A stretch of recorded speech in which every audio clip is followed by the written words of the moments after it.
Hey guys, what's up? It's Natalia Sky, and with much anticipation, we are returning to Five Nights at Freddy's to do Five Nights at Freddy's 3. I have 1 and 2. Playlists are both in the description below, and somewhere off to the side somewhere, I will put little clicky things for you at the end, like I always do if you want to watch 1 or 2. We are going to go ahead and get started without any further ado. Fazbear's Fright, the horror attraction. The local amusement park is getting ready to scare your socks off with a new attraction based on the unsolved mysteries of Freddy Fazbear's Pizza, featuring actual relics. Well, I suppose you'll have to pause it. Jeez, and I'm a fast reader. I will be quiet through the phone calls, as always. Hey, glad you came back for another night. I promise it'll be a lot more interesting this time. We found some great new relics over the weekend, and we're out tracking down a new lead right now. So, let me just update you real quick, then you can get to work. Like, the attraction opens in like a week, so we have to make sure everything works and nothing catches on fire. When the place opens, people will come in at the opposite end of the building and work their way toward you, then past you, and out the exit. Yeah, you've officially become part of the attraction. You'll be starring as the security guard. So not only will you be monitoring the people on the camera as they pass through, you know, to make sure no one steals anything or makes out in the corner, but you'll also be a part of the show. It'll make it feel really authentic, I think. Now let me tell you about what's new. We found another set of drawings, always nice, and a foxy head, which we think could be authentic. Then again, it might just be another crappy cosplay. And we found a desk fan, very old school, metal though. Watch the fingers. Right now the place is basically just, you know, flashing lights and spooky props. I honestly thought we'd have more by now. If we don't have something really cool by next week, then we may have to suit you up in a furry suit and make you walk around saying, boo. But, you know, like I said, we're trying to track down a good lead right now. Some guy who helped design one of the buildings says it was like an extra room that got boarded up, or something like that. So we're going to take a peek and see what we can find. For now, just get comfortable with the new setup. You can check the security cameras over to your right with the click of that blue button. You can toggle between the hall cams and the vent cams. Then over to your far left, you can flip up your maintenance panel. You know, use this to reboot any systems that may go offline. In trying to make the place feel vintage, we may have overdone it a bit. Some of this equipment is barely functional. Yeah, I wasn't joking about the fire. That's a real risk. The most important thing you want to watch for is the ventilation. Look, this place will give you the spooks, man. And if you let that ventilation go offline, then you'll start seeing some crazy stuff, man. Keep that air flowing. Okay, keep an eye on things, and we'll try to have something new for you tomorrow night. All right, that is a lot of information to process, especially if you're just coming off of Five Nights at Freddy's 2. This camera system is crazy. There's actually 2 levels. There is a complete level of just vents, and then everything on the main level where you are. You also can't switch back and forth really fast between cameras, and the cameras don't actually come in all the way. They have this very grainy effect to them, which almost makes it kind of hard to see things. I should have maybe adjusted the brightness, which I usually do before I play things. Occasionally you'll get errors, your ventilation's going to go off, your camera system usually doesn't go down very often. And then you can also play audio, and that is to lure around the 1 animatronic. You go from 10 of them being able to kill you in FNAF 2 to only 1 that can actually kill you.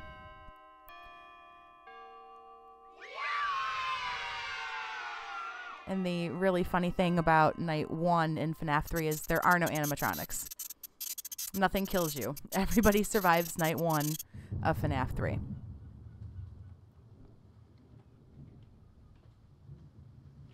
And in between, there are little games to play where you get to walk around the old, I believe, Freddy Fazbear's Pizza. Pieces, parts of what looked like Bonnie and Chica. Follow me. Now, the interesting thing about this game is this is the, I believe it's the first one to have a good ending and a bad ending. And the bad ending is essentially you don't play all the little mini games that are involved. There's this mini game which you're basically forced into, and if you don't follow our friend there, you see things like this, like B, B, D, B, L, which I believe is Balloon Boy Double Click, if I remember correctly. I've played this through a few times. And then there's these over here, which correspond to, we'll see, you don't know. You have no idea what these correspond to. But in each one of these little games, in between each one of the nights, did I get stuck on the table leg? Oh, you gotta be kidding me. Oh, here, I don't want to get stuck on the floor. You have to sort out these clues, and only through sorting out these clues and playing special mini games in the proper order do you get the quote-unquote good ending. But the first thing we're going to do is just play through the game normally, as if we are stupid and don't understand that we have to do that. If I feel like playing through the game again to get the good ending, I will, but chances are this is my least favorite one of the games. It's not terrible, but it's my least favorite. I just got eated by Purple Guy. So I may just go ahead and play through the 5 nights as I usually do and move on, because I'm quite anxious for part 4. Hey man, okay, I have some awesome news for you. First of all, we found some vintage audio training cassettes. Dude, these are like prehistoric. I think they were like training tapes for like other employees or something like that. So I thought we could like have them playing like over the speakers as people walk through the attraction. Dude, that makes us feel legit, man. But I have an even better surprise for you. You're not gonna believe this. We found one. A real one. Gotta go, man. Well look, it's in there somewhere. I'm sure you'll see it. Okay, I'll leave you with some of this great audio that I found. Talk to you later, man. Hello? Welcome to your new career as a performer/entertainer for Freddy Fazbear's Pizza. These tapes will provide you with much-needed information on how to handle/climb into/climb out of mascot costumes. Right now, we have 2 specially designed suits that double as both animatronic and suit. So please pay close attention while learning how to operate these suits, as accidents/injuries/death/irreparable and grotesque maiming can occur. First, we'll discuss how to operate the mascots when they are in animatronic form. For ease of operation, the animatronics are set to turn and walk towards sound cues. This is an easy and hands-free approach to making sure the animatronics stay where the children are for maximum entertainment/crowd-pleasing value. To change the animatronics to suit mode, insert and turn firmly the hand crank provided by the manufacturer. Turning the crank will recoil and compress the animatronic parts around the sides of the suit, providing room to climb inside. Please make sure the spring locks are fastened tight to ensure the animatronic devices remain fixed. We will cover this in more detail in tomorrow's session. Remember to smile. You are the face of Freddy Fazbear's Pizza. Okay, I was hoping that recording would hurry up and end. That is our animatronic. That is Springtrap. He is the only one that can kill you. Every other animatronic still appears in the game, but they keep talking to you heavily about ventilation. And what happens when the ventilation goes offline and you don't fix it for an extended period of time, you will actually start to hallucinate. You will get attacked by Balloon Boy. You'll get attacked by the puppet. I've seen other ones, but it doesn't usually happen too often. But our friend there, which I can't seem to find now, which makes me nervous, Why you why you do this? I didn't actually want to seal it. I just want to know where he is. Oh, he's already here.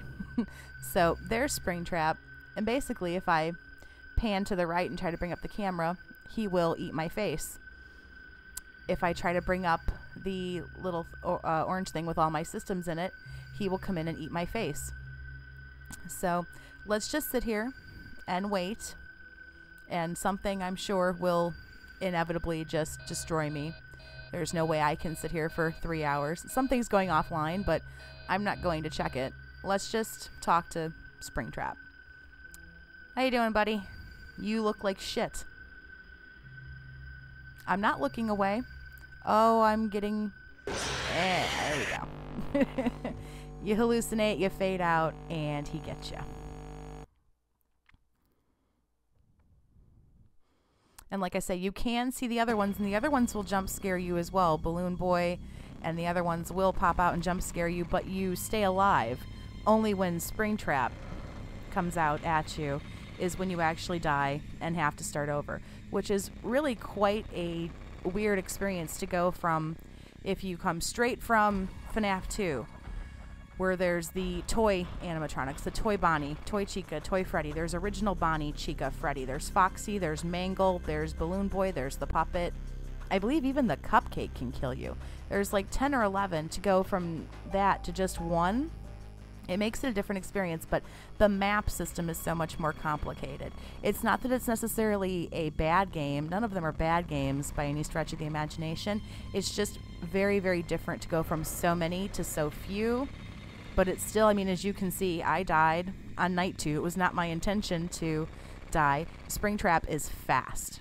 That's the whole thing. Is the whole reason why you're playing that audio is to lure him the fuck away from you and keep him at the opposite end of this haunted house, wherever the hell you are in the middle of fucking nowhere. You're trying to keep him away from you. That is the basic gist of it, is you're sealing the vents so he can't get through, which he travels through frequently, and you're playing the sounds to try to make him stay away.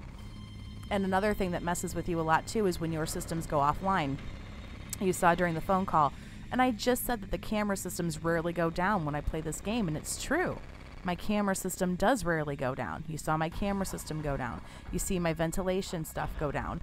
And then when you're over off to the side doing that, you're so focused on that because it plays that blaring, you know, there's that red flashing light and that noise and something's wrong. You almost completely forget that he's on his way to kill you. There's like this overwhelming, calming feeling when you fix a ventilation error or an audio error or something like that, and you're like, oh fuck, no, he's actually still coming to get me.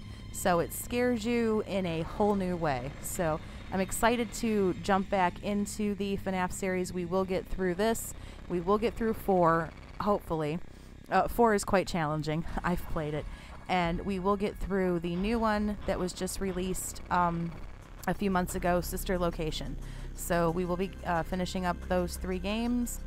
I don't know if there's going to be any more than that, but let's not bite off more than we can chew, because apparently I can't get past night 2. So thanks you guys a whole lot for watching, and I will see you in the next video.